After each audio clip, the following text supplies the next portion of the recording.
ओम हरि ओम नमः शिवाय। बंधुगण,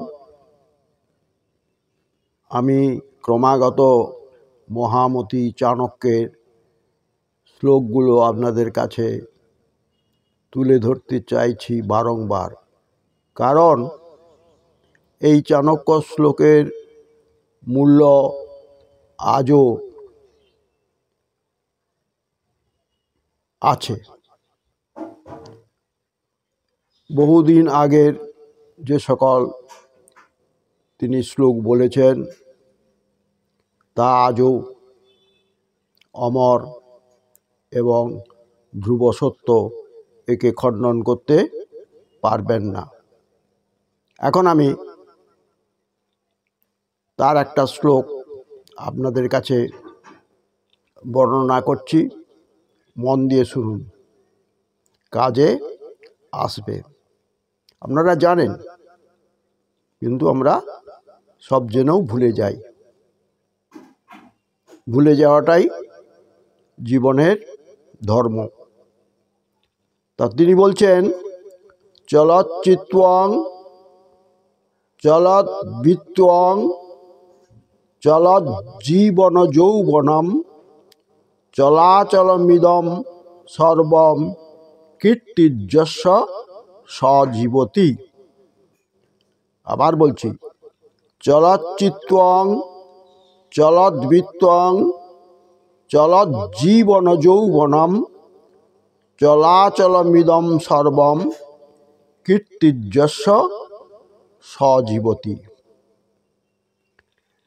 আমাদের চিত্ত, মন, ঐশ্বর্য, জীবন, যৌবন সব কিছুই চঞ্চল।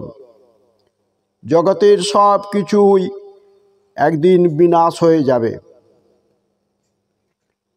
যার বুদ্ধি আছে তিনি চিরদিন তার কর্মের মধ্যে বেঁচে থাকবেন।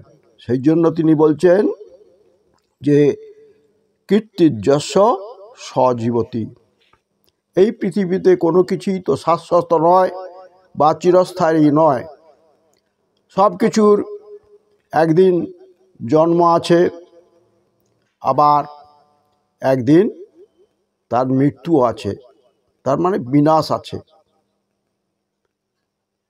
তবে একজন মানুষ কিসের মাধ্যমে অমরত্ব লাভ করেন?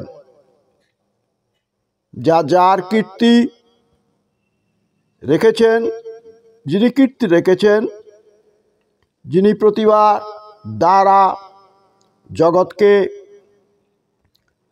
প্রতিভাত করেছেন, জগতের উন্নতি করেছেন, তারাই আজও আমাদের মনের মন্দিরে অবস্থান করছেন। যাদের কীর্তি আছে তারা আজও আমাদের মনে জীবিত আছেন।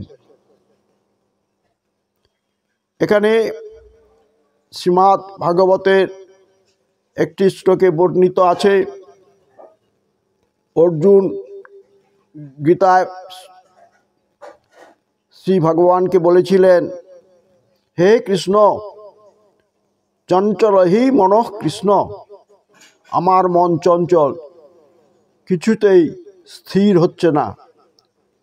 শ্রীকৃষ্ণ এর উত্তরে বলেছেন যে জগতের কোনো কিছুই স্থির নয়, একমাত্র স্থিরই হলো কীর্তি। কীর্তি চিরস্থায়ী। যাদের কীর্তি আছে বা যারা কীর্তিমান হয়েছেন তারা যুগ যুগান্তে অবিস্মরণীয় হয়ে থাকবেন। আমাদের মনের কোঠায় তার স্থান সর্বত্রই আছে। তাই ধন, জীবন সব কিছুর বিনিময়ে কীর্তি অর্জন করাই শ্রেয়। শ্রোতাগণ, আপনারা দয়া করে এই মহামতি চাণক্যের বাণীটি মন দিয়ে শুনবেন এবং অনুধাবন করবেন।